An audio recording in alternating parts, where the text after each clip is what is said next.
Amma ba'du, faya ayyuhal muslimun wal muslimat,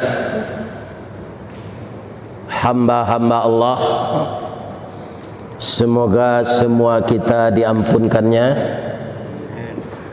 amal kita diterimanya,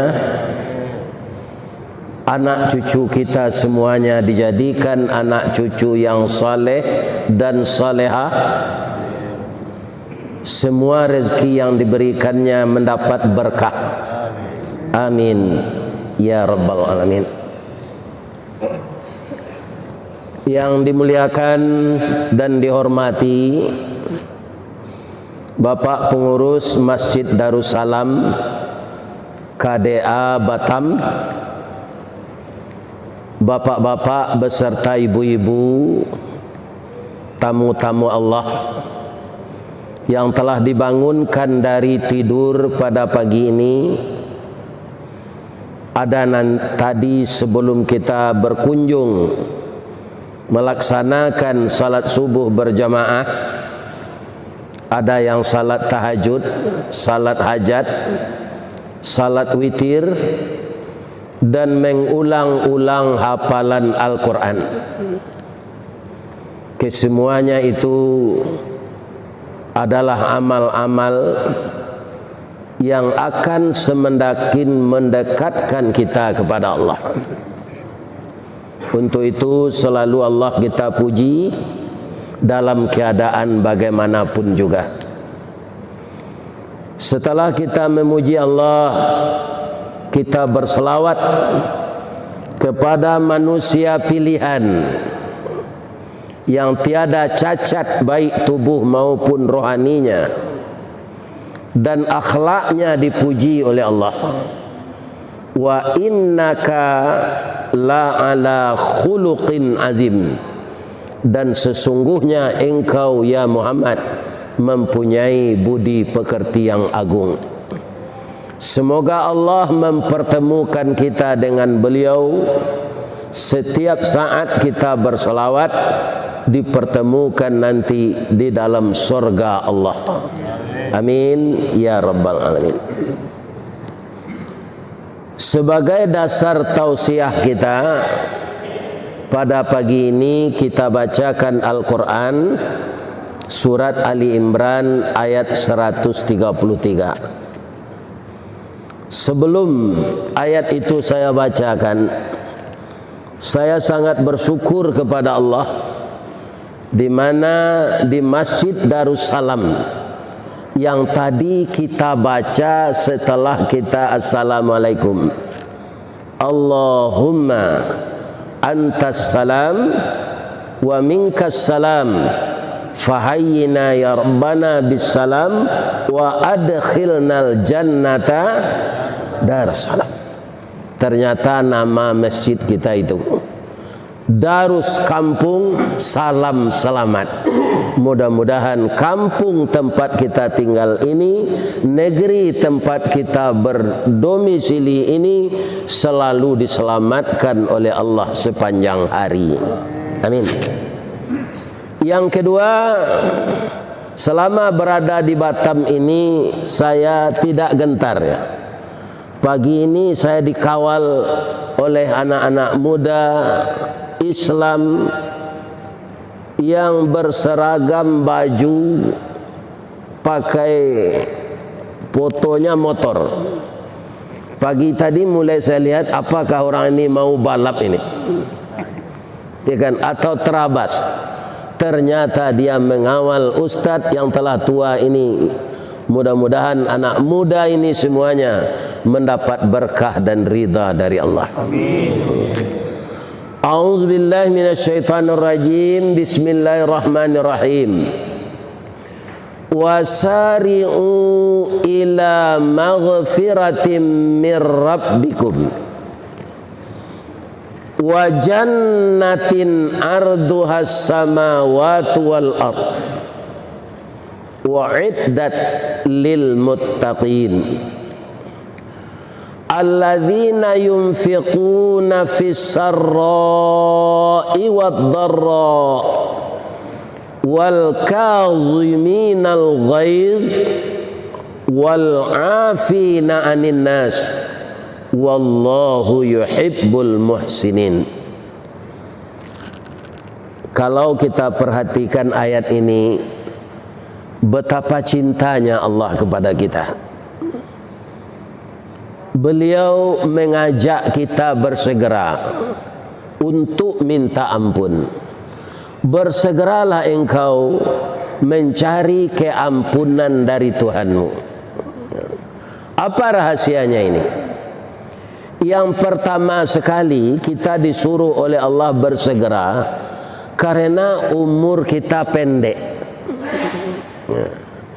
Dan masing-masing kita ini tidak akan pernah mendapatkan tiket kapan jadwal kematian itu. Tapi tanda-tandanya banyak. Kalau seperti saya ini, pertama uban telah bertabur.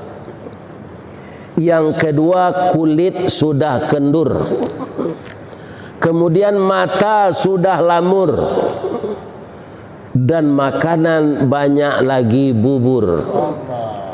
Karena gigi tidak seutuh dulu. Akhirnya akan tiba di liang kubur.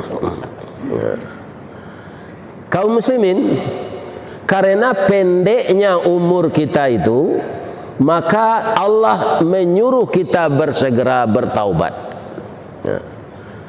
Dosa kami sangat besar, Ustaz. LGBT kami pernah. Berzina kami ada. Bukan perempuan Melayu saja lagi. Dengan perempuan Cina saya sudah berzina. Dengan Itali sudah berzina. Dengan Jepang sudah berzina. Bertumpuk-tumpuk dosa zina saya. Yang kedua, permainan yang saya sukai judi. Siang berjudi, pagi berjudi, malam berjudi. Sedang orang salat Jumat juga berjudi. Sedang orang kuliah subuh, saya juga berjudi. Yang ketiga, kalau orang mabuk meminum minuman keras, saya mabuk kalau tidak dapat minuman keras. Maka setiap hari yang saya konsumsi itu arak. Yang saya konsumsi itu minuman-minuman pakai alkohol.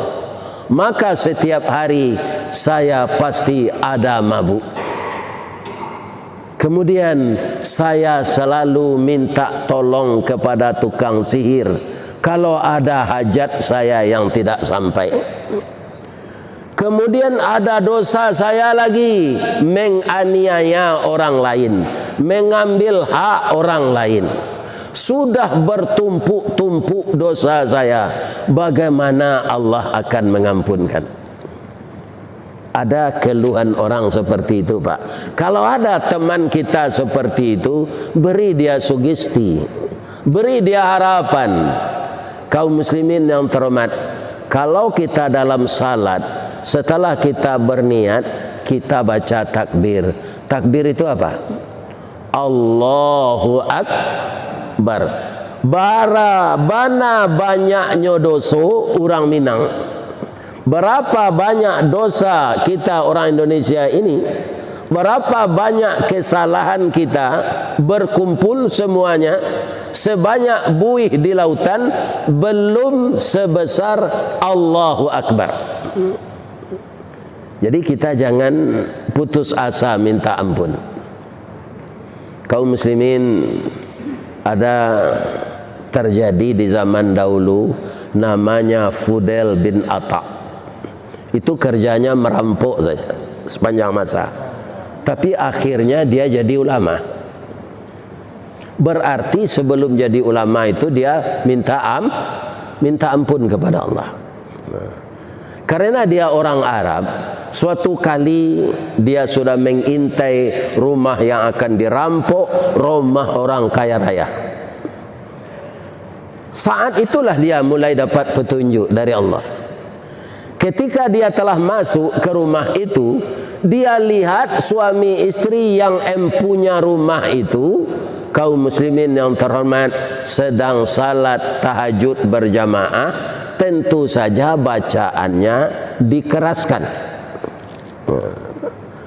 Para jemaah yang terhormat, maka yang dibaca ketika itu oleh suami sebagai imam adalah ayat yang terdapat dalam surat Taha.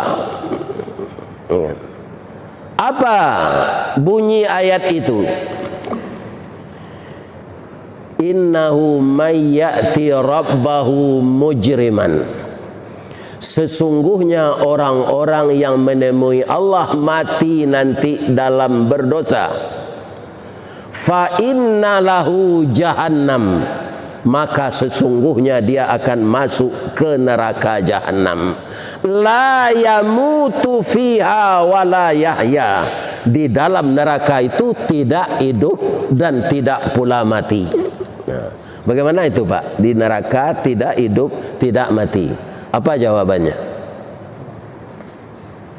Ya lama sekali berpikirnya. Hidup-hidup mati. Itu kalimatnya.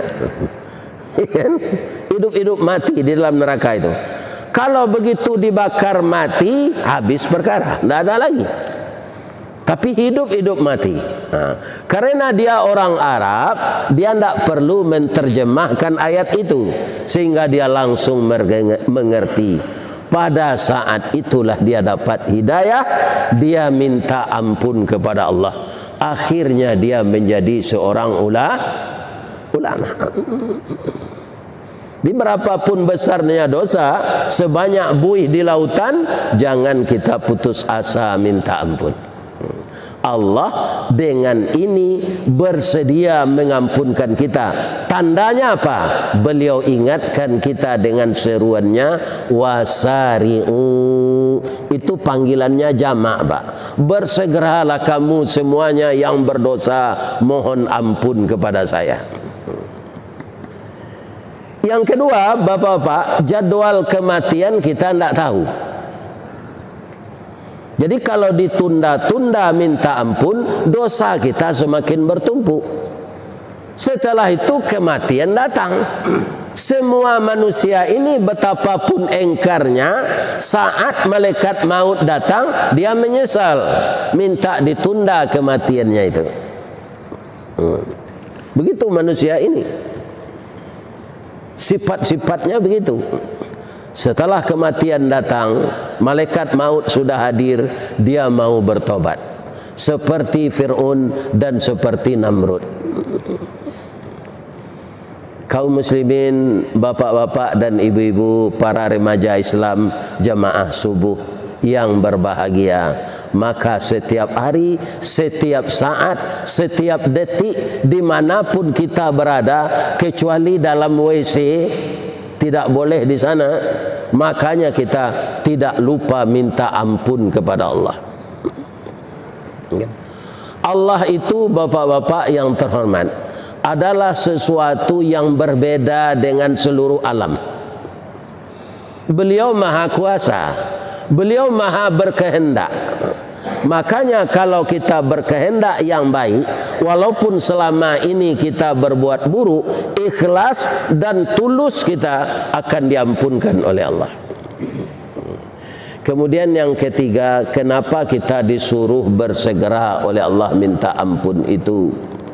Karena beliau cinta kepada kita, beliau sayang kepada kita. Coba kita lihat, Pak, begitu sayangnya Allah kepada kita, disuruh kita oleh Allah memperhatikan tubuh kita ini. Fi anfusikum afala tubsirun. Yang di dalam dirimu itu kenapa tidak kamu perhatikan? Nah, coba kita lihat. Kuku kita ini dari tulang, zat tulang ini karena keras. Gigi kita juga dari tulang. Tetapi kuku setiap hari kalau tidak dipotong bertambah panjang, gigi tidak. Ya kan? Kalau gigi yang panjang lo kira-kira, Pak. Ya seperti gajah, seperti babi lah kita. Tidak indah dipandang mata lagi. Tapi kuku bertambah panjang, gigi tidak. itu tanda Allah cinta kepada kita.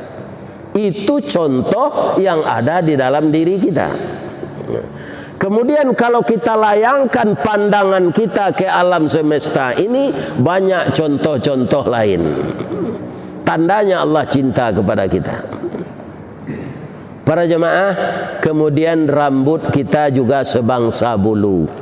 Alis kita juga sebangsa bulu. Tapi rambut setiap hari bertambah panjang, alis tidak. Kalau alis ini bertambah panjang, mata kita tertutup. Bagaimana kita memandang lagi? Jadi dimanapun kita melihat, dimanapun kita tinggal, dimanapun kita mengais rezeki, nampak sekali kasih sayang Allah seperti itu. Saya bapak-bapak dulu bekerja di PT Semen Padang.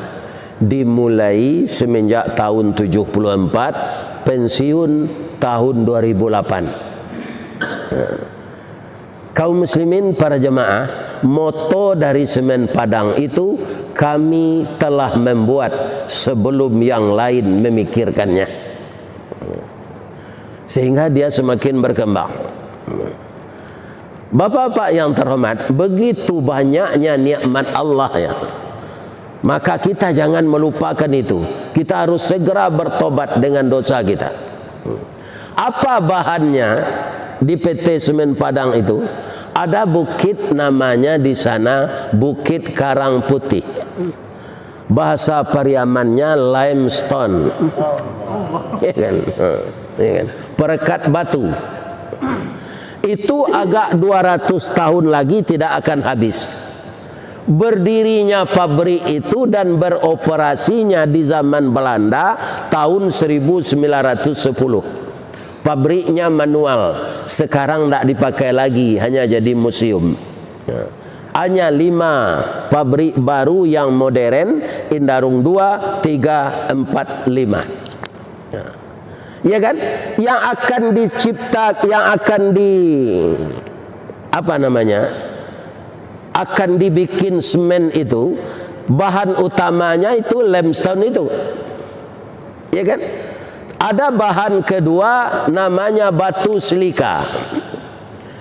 Tapi juga diletakkan oleh Allah berdampingan antara batu karang putih itu dengan batu silika.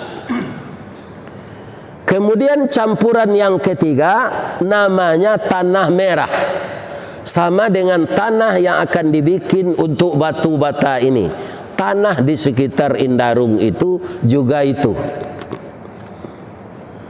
Kemudian campuran yang lain yang dibeli keluar hanya satu, pasir besi. Untuk apa? Untuk menjadikan semen itu warnanya abu-abu. Kalau tidak pakai pasir besi, itu warnanya putih aja. Untuk menahan tempo pengerasan ada namanya gips. Juga gips ini dipakai orang kalau tulang patah. Jadi kalau semen tidak pakai itu, begitu dia kena air langsung mengeras. Bahan-bahan untuk itu diciptakan oleh Allah berdekatan letaknya. Ya kan? Begitu Allah memberikan nikmat kepada manusia. Memang tidak orang kita yang menemukan. Namanya John Law. Itu kampungnya di Belanda, di Amsterdam. Ya kan? Begitu dia memeriksa, dibawa ke labor, ternyata bahan ini bisa jadi semen. Sampai sekarang berkembanglah pabrik semen itu. Entah berapa manusia yang diberikan oleh Allah kesempatan untuk mengais rezeki di sana, termasuk saya.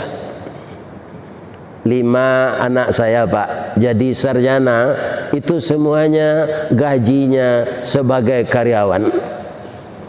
Jadi saya sampai sekarang selalu mendoakan PT Semen Padang itu supaya tetap berjaya. Dengan takdir Allah saya mendapatkan rezeki di sana. Namun kita setiap hari ada lupa, berbuat dosa kita, maka bersegeralah kita minta ampun, karena Allah itu tanda bukti cintanya kepada kita, tidak bisa kita hitung.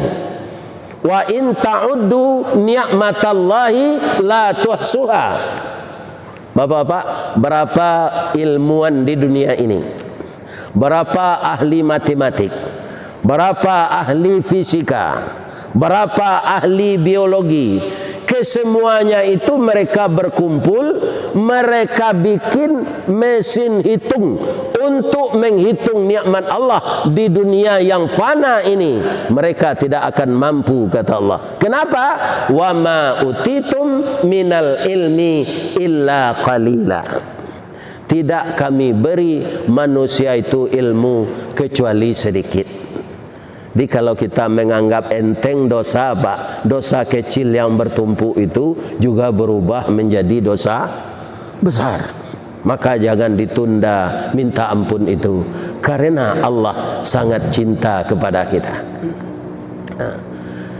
Kalau kita sudah minta ampun, bagaimana? Tidak kita bikin lagi dosa yang sama. Walladzina idza fa'alu fahishatan aw zalamu anfusahum. Orang-orang yang telah terlanjur melakukan pekerjaan keji dan mungkar, zakarullah, kemudian dia ingat kepada Allah, fastaghfaru li dzunubihim, lantas dia minta ampun kepada Allah. Siapa lagi yang bisa mengampunkan kecuali Allah? Inilah permohonan kita setiap hari. Ana abduka ya Allah wa anta rabbi faghfirli la yaghfiru dzunuba illa anta. Maka ampunkanlah aku ya Allah, tidak ada yang bisa mengampunkan dosaku kecuali Engkau. Walam yusirru ala ma fa'alu wa hum ya'lamun. Mereka tidak bikin lagi dosa yang sama karena mereka telah tahu. Nah, kalau di Minang, Pak, orang yang telah minta ampun dibikinnya lagi, itu tobat sama lado namanya. Ya kan? Lado itu cabai, Pak. Nah, istrinya setelah memasak, sudah masak sambal lado ini, kemudian sangat pedas. Apa kata suaminya? Dia jandi ke tengahnya sambal lado ko bekoyo padeh banat. Istrinya sangat jujur, tidak bisa, lidah saya ini pedas, jangan lagi dihidangkan, tidak bisa saya makan yang pedas seperti itu. Nah, istrinya sangat patuh kepadanya. Makan sore nanti tidak dihidangkan lagi. Apa kata suaminya? Dek, mana cabai yang kemarin itu? Iya kan? Tapi pedas, Bang. Ya, pedas-pedas enak. Jadi dosa itu pedas-pedas enak kalau dibikin lagi, karena iblis programnya itu. Setiap hari kita disuruh berbuat dosa itu oleh iblis. Jadi jangan diulang lagi setelah bertobat. Kita isi dengan amal-amal saleh. Kalau kita perhatikan ujung ayat tadi, orang yang telah minta ampun kemudian diampunkan oleh Allah, setelah itu tidak dia bikin lagi dosa yang sama, wa jannatin arduhas samawati wal ard. Surga disediakan untuknya seluas langit dan bumi. Jadi yang masuk surga itu, Pak, bukan orang yang taat selama-lamanya saja. Orang yang berdosa bertobat mengisi dengan amal saleh, orang tadi akan masuk surga. Sama dengan orang yang takwa seperti nabi-nabi itu. Berapa luasnya surga? Wa jannatin arduhas samawati wal ard. Seluas langit dan bumi. Bapak Ibu pernah enggak mengukur berapa luasnya langit dan bumi? Nah, bagaimana cara mengukurnya, Pak? Kita di dalam itu terkurung. Seperti itu juga kenapa Allah itu tidak bisa dilihat? Karena dia maha besar. Iya kan? Tidak mampu seluruh alat di tubuh kita ini untuk mewadahi melihat Allah dengan kasat mata. Jangankan itu, kita saja secara pas dan pasti tidak akan bisa mengukur berapa besarnya langit dan bumi ini. Karena terkurung di dalam itu. Tapi orang astronomi, ya kan, ini bisa lebih, bisa kurang, bisa pasti, bisa tidak. Katanya luas langit dan bumi itu kalau dibikin kendaraan secepat cahaya. Berapa kecepatan cahaya per detik? 3.333 km per detik.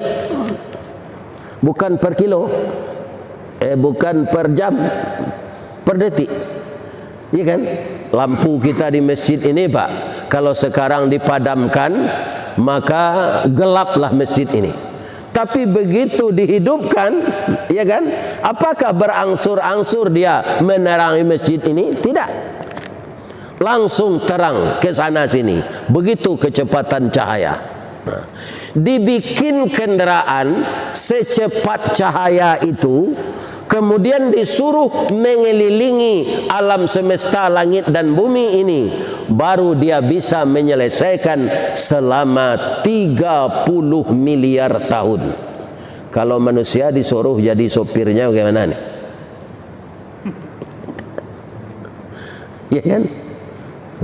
Manusia ini umurnya hanya puluhan tahun.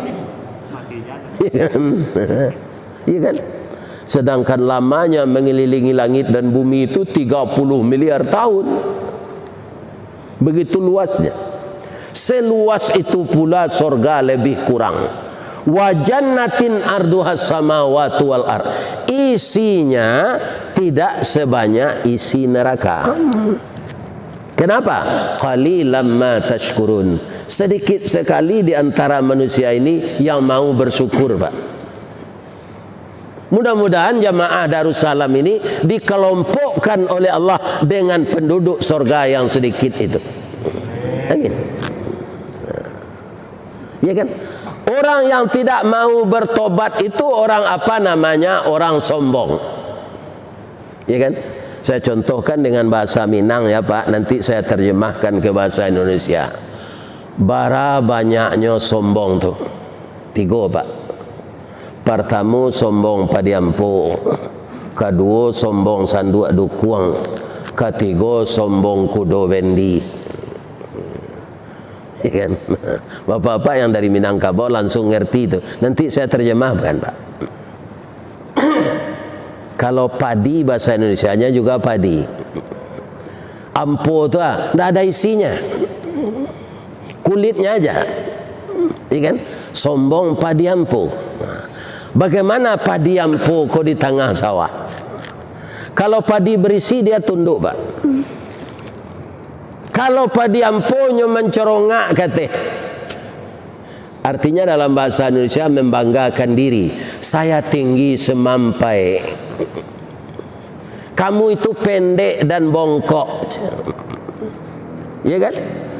Apa kata padi berisi tadi? Biar aja. Kamu tinggi semampai, jangkung. Saya pendek, tidak apa-apa. Sampai kapan padi yang tidak punya isi tadi dapat membanggakan diri? Ketika orang akan memanen, dipotong. Setelah itu diirik. Ya kan? Dia ikut terbawa itu. Dipotong, dia masih ada. Ya kan? Diirik atau dilambui, nyo satu jo. Tapi kutiko mangin, inyo tasisi. Nan nampo turun kalapi, nan boneh turun kalapi, nan nampo tabang keluar. Nan boneh konyo masukan dia orang ke dalam karuang, dibawa ke heler, kemudian dijamu, dikaka ujung jari, ditumbuk lah tarikh indak baratah lai, masuk ke dalam periuk, ditanah jadi nasi, nyo ambil jo tangan suuk, nyo angke kateh ke mulut nyo baca bismillah. Apa dia empo Tinggal di dalam sawah. Lai lama di tiek indak itiek sendak malamaan. Karena isi ndak do amaratok le.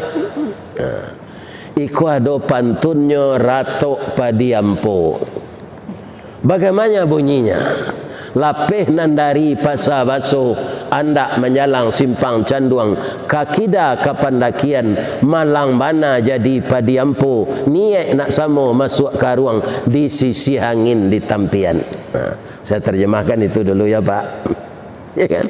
Yang tidak mengerti bahasa Minang. Jadi orang yang tidak mau minta ampun, orang yang selalu berbuat dosa, itu disebut orangnya orang sombong. Sombong kepada Allah Subhanahu wa taala. Dia diibaratkan seperti padi tadi, isinya enggak ada. Maka padi yang berisi dibawa orang pulang, dijemur di pelataran eler, kemudian dia ditumbuk jadi beras, kemudian jadi nasi. Dimuliakan oleh orang, diangkat dengan tangan kanan, dibaca Bismillahirrahmanirrahim. Ya kan? Apa dia yang tidak berisi tadi? Kaum muslimin tinggal saja di dalam sawah. Tidak mau orang mengangkatnya ke rumah. Kemudian karena orang akan memulai lagi membajak sawah, maka dibakarlah dia dengan jerami padi tadi. Hancur dia terbakar. Di sanalah dia meratap. Seperti itu pula orang sombong, orang tidak bertobat, orang yang angkuh kepada Allah akan tersisih di akhirat nanti, terbakar di neraka. Ya. Ada orang bertanya, Pak Ustadz, ya Allah kan sudah menciptakan manusia itu, sekarang dia bakar pula di dalam neraka, kan rugi Allah itu. Itu pertanyaannya. Sudah diciptakan dibakar lagi. Ini jawabannya bapak-bapak kaum muslimin mudah saja. Seorang petani kita tanya, Pak, setelah padi ini bapak tanam bagaimana? Saya akan mencabut rumput-rumput di sekelilingnya agar dia subur. Sesudah itu saya rawat. Dengan apa? Saya pupuk. Kemudian kalau ada ulat itu saya racun. Kemudian padi itu masak, saya potong. Yang berisi saya bawa ke rumah. Kemudian yang tidak berisi tadi saya bakar dalam sawah. Para jemaah yang terhormat, kenapa padi yang tidak berisi itu dibakar? Orang petani tadi sudah payah-payah menanam semenjak dari bijinya, gabahnya, sekarang dibakar setelah dia tercipta. Karena apa? Karena dia tidak punya isi. Ya kan? Begitu juga Allah. Ya kan? Manusia-manusia yang tidak berguna, yang sombong, yang tidak menyadari dosa, tidak mau bertobat, akan dibakar oleh Allah di neraka. Jadi Allah bukan rugi, manusia itu sendiri yang rugi. Kaum muslimin, para jemaah, apa keuntungannya masuk surga? Kalau dunia, Pak, itu sepanjang usia kita. Di dalam kubur mungkin lebih lama dari usia kita. Kenapa begitu? Coba hitung Nabi Muhammad saja. Umur Nabi Muhammad 63, jaraknya dengan kita sekarang sudah 1500 tahun, 1,5 abad. Berapa beliau dalam kubur? 1437 tahun. Untung saja dia Nabi. Kalau preman marah saya nyokrate dia melekat 1500 tahun. Nah, jadi di dalam kubur lebih lama dari dunia ini. Maka janganlah terlalu cinta untuk dunia, pikirkanlah kita untuk masuk kubur. Bapak jadi gubernur 2 periode, Pak, turun lagi. Jadi wali kota 2 periode, turun lagi. Jadi ustaz disediakan kursi, sudah ngaji, turun lagi. Sekarang kita menari, berjalan, berdendang, melagu, bernyanyi. segala macam kegiatan yang banyak melupakan Allah, kita berjalan di atas bumi, satu saat kita akan masuk ke perut bumi. Tidak ada yang kekal. Kullu man alaiha fan, apa yang ada ini akan lenyap. Ya kan? Itu dunia. Tapi kalau surga, khalidina fiha. Coba bayangkan itu. Tidak ada kita keluar dari sana, Pak. Tidak ada. Selama-lamanya di sana. Satu, kita tidak disuruh beribadah lagi. Iya kan? Nah, kita di surga itu mencilok, Pak. Makan lalu. Tidak pula. Karena di surga tidak ada WC. Ya kan? Tidak ada WC di sana. Kalau ada pula WC di surga, itu ada orang membersihkannya, kerja lagi. Ya kan? Sedangkan di sana itu orang disenangkan, dibahagiakan, tidak kerja lagi, malah ibadah tidak disuruh. Makanan yang tidak berguna bagi tubuh, jadi apa? Jadi keringat. Ya kan? Dan keringat yang keluar dari sisa makanan itu baunya lebih harum dari parfum kasturi. Ibu-ibu ada enggak yang pakai parfum kasturi? Kalau ada itu KW itu. Enggak asli. Ya kan? Parfum kasturi itu hanya ada di surga. Jadi keringat bau itu asalnya dari makanan yang tidak dibutuhkan tubuh. Dua. Bapak-bapak yang ketiga, sekarang di dunia ini kulit kita kan macam-macam. Ada yang hitam pekat, ada yang sawo matang, ada yang kuning langsat, ada yang putih seperti rebung. Ya kan? Dan begitu juga tinggi kita tidak sama, Pak. Ada yang pendek, ada yang jangkung seperti anak saya ini. Mungkin kalau kita berdiri, dia yang paling jangkung di sini. Iya kan? Kaum muslimin yang terhormat, nanti kita yang pendek-pendek, kulit hitam, awak pendek, di akhirat nanti setinggi Nabi Adam 37 meter, kulit putih, gigi rapi, nantak bagi gigi ni gua lah gigi palsu, ya kan? Ketika kau makan kacang tojin bertumbuh di tempuruang lu, sudah tahu itu makan, ya kan? Nah, ada gigi lagi, nanti akan ditukar dengan gigi asli oleh Allah, gigi yang telah hancur di dunia ini, ya kan? Begitu di surga itu. Wajah kita, saya sekarang kan udah tua ini, Pak. Ya kan? Tidak ada yang hitam lagi. Jenggot putih. Andaikan dipanjangkan kumis ini juga putih, Pak. Rambut di kepala juga sudah putih. Tidak ada lagi. Begitu kita kalau tua itu diingatkan oleh Allah. Maka saya mohon, yang telah setua saya ini, rambut telah putih, jangan dicat lagi. Tidak ada gunanya, Pak. Kalau terlambat kita ngecat rambut itu, yang di bawahnya putih, yang di tengahnya coklat, yang di atas hitam, kayak bulu babi dia. Tidak usah, kita terima aja. Memang sudah ukurannya begitu, dalam usia begitu, tidak perlu dicat. Dan tua muda kita itu tidak lihat dari rambut saja, ya kan? Cara berdiri kita dari duduk, Pak. Kalau orang sudah tua, kalau tidak lututnya dipegang pinggangnya.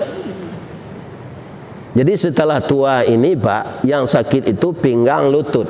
Yang akan dijauhkan apa? Sakit hati.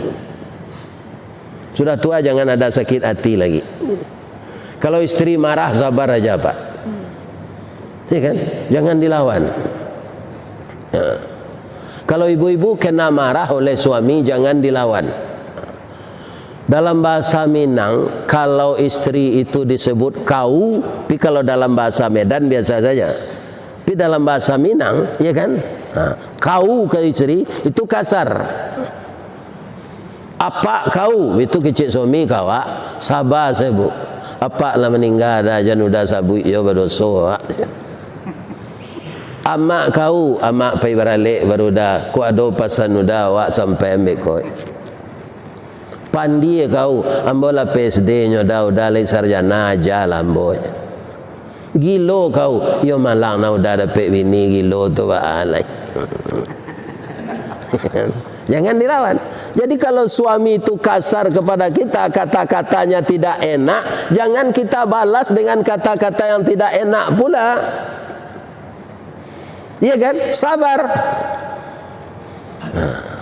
Jadi kita orang sudah tua ini banyak sabar, Pak. Kalau sakit hati dengan sakit pinggang biasa itu. Tapi kalau sakit lutut dengan sakit pinggang biasa itu. Saya merasakan itu. Tapi jangan lagi sakit hati. Sebab di dalam diri kita ini, Pak, yang menjadi kendali itu hati. Siapa yang mengatakan? Nabi.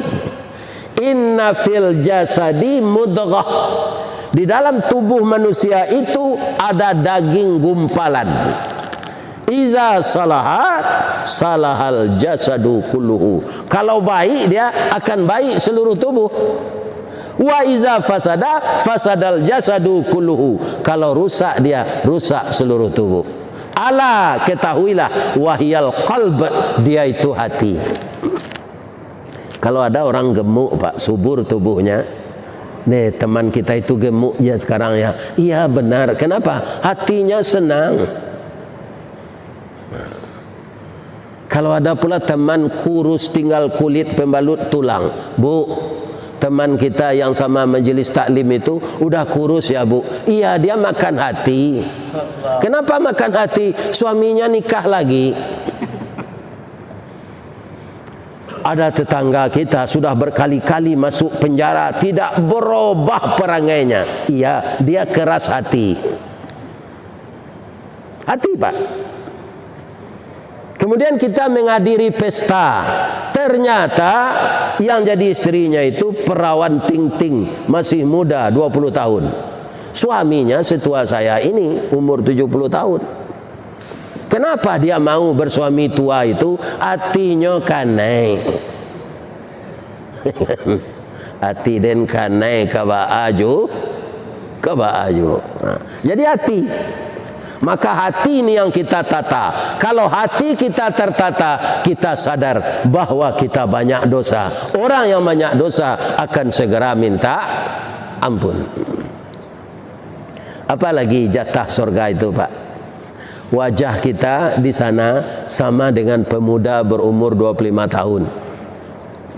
Bapak yang telah peot-peot ini muda nanti lagi, jangan sedih. Asalkan masuk surga. Tapi kalau masuk surga, masuk neraka, itu semakin hitam. Karena apa? Terbakar. Kami ibu-ibu bagaimana, Ustaz? Ibu tingginya 27 meter. Kulit putih seperti Siti Hawa. Yang tidak punya gigi sekarang lagi, nanti utuh giginya. Iya kan? Para jemaah yang terhormat, itulah surga itu.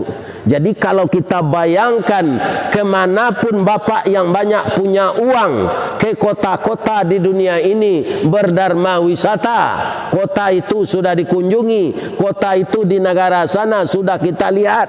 Apa yang paling bagus dilihat di dunia ini, jangan disamakan. Nanti kita bayangkan mana surga itu. Tidak ada. Di luar biasa surga itu. Orang yang telah bertobat, diberi ampun oleh Allah, tidak bikin dosa yang sama lagi, masuk surga. Dikelompokkan dengan orang takwa. Untuk jadi orang takwa itu apa ciri-cirinya? Pertama, alladzina yunfiquna fis sarra'i wad dharra. Dia kalau bernafkah itu, Pak, tidak melihat situasi. Kalau dia pegawai, walaupun belum gajian, tapi masih ada di dalam sakunya uang, dia tetap berinfak. Ketika sudah gajian banyak, dia juga berinfak.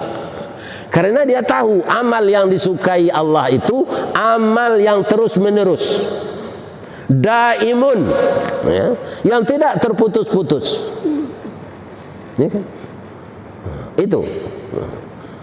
Kemudian wal kaziminal ghaiz, Orang takwa itu sanggup mengendalikan marah.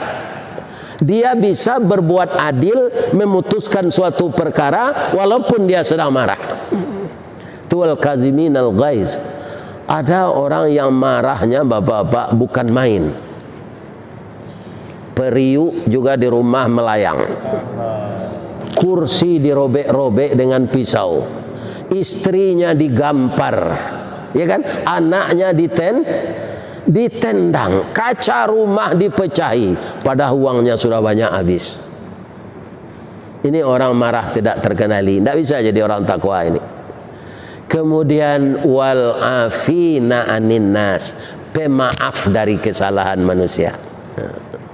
Jadi jangan jadi orang sombong. Surga itu tidak ada ukurannya di dunia ini. Yang kedua, sombong kudo bendi. Kalau di Sumatera Barat, Pak, bendi namanya. Di daerah lain ada namanya Dorkar, ada namanya Delman. Bendi itu di belakangnya tempat orang duduk, di mukanya yang menghela kuda. Ya kan? Kaum muslimin yang terhormat, ketika kusir penumpang sudah naik, kuda ini dipukul sedikit itu dengan cambuk. Dia lari. Kalau terlalu cepat larinya, air ludahnya ini berbusa. Kalau lambat dipukul lagi. Apakah bebas kuda itu berlari? Tidak. Kalau langkahnya agak berat ke kanan, tali lesnya ditarik ke kiri. Dia terlalu ke kiri, ditarik ke kanan. Ya kan? Sudah 2 kali kusir itu makan, kuda itu hanya dapat sagu. Tidak ada kusir itu berbasa-basi kepada kuda. Do, ambo kemakan nampera gua, asam badang. Nada. Nanda pek sagu bacancang. Amato ditutup lo tu Pak, mata kuda itu Pak, kiri kanan ditutup oleh kusir itu. Tidak bebas melihat. Ditanyakan orang, Pak Kusir, kenapa mata kuda itu ditutup? Supaya jangan dilihat oleh kuda ini penumpang memberikan uang kepada kita aja. Jadi dikecoh aja kuda ini oleh kusir. Setelah kuda itu tua nanti, tidak bertenaga lagi, dibawa ke Payakumbuh. Kalau di Sumatera Barat ada namanya di sana Padang Manggateh. Di sana tubuh disembelih. Ya kan? Kalau kita masih bertenaga, 5 penumpang harus dibawa sambil lari, 2 penumpang harus dibawa sambil lari. Setelah kita tidak bertenaga, kita disembelih. Untuk apa ditiru sombong kudo bendi? Mudah-mudahan kita terhindar dari sifat sombong itu. Sebab sifat sombong itu yang pertama sekali melakukan iblis. Setelah itu siapa? Qabil, anak Nabi Adam. Jauhkanlah diri dari sombong itu. Tidak ada gunanya sedikit pun. Akan tersisih kita dengan orang-orang yang taat kepada Allah nanti di yaumil mahsyar. Jadi kalau kita simpulkan, pertama, jangan putus asa dengan dosa yang banyak. Segeralah minta ampun, Allah akan mengampuni. Kecuali kalau minta ampun itu roh sudah tiba di sini, kayak Fir'aun. Ketika ombak hampir menelan seluruh tubuhnya lagi, ya kan? Saat itu dia mau minta ampun, minta tolong kepada Nabi Musa, tapi tidak bisa ditolong lagi. Semoga jamaah Masjid Darussalam sudah diampunkan oleh Allah semua dari dosa-dosanya. Sebab salah satu, kita datang subuh ke masjid ini luar biasa Pak. Kalau dapat nanti sama jumlahnya dengan orang salat hari raya, maka semakin cemaslah orang kafir melihat kekuatan muslim itu. Tapi kita berdoa saja, mudah-mudahan saudara kita yang belum bangun subuh nanti akan dapat hidayah oleh Allah bangun subuh untuk salat berjemaah di setiap masjid yang ada di tempat kita tinggal. Kaum muslimin, kalau ada yang salah yang saya sampaikan tadi, itu semuanya dari saya. Terakhir ayat tadi, wal afina anin nas. Kalau ingin jadi orang takwa, ingin masuk surga, janganlah mendendam. Pemaaflah kepada siapa saja. Kalau orang itu ingkar, minta kepada Allah, ya Allah berikanlah petunjuk kepada teman saya ini. Dia bersalah kepada kita, sudah saya maafkan ya Allah. Karena dalam bahasa Minang, parelah gadang paedah, pamaaf gadang pahalo. Kalau kita sudah merelakan sesuatu kepada seseorang, faedahnya akan kembali kepada kita. Kalau kita pemaaf, pahala kita akan besar. Semoga Allah memberikan itu kepada kita semua.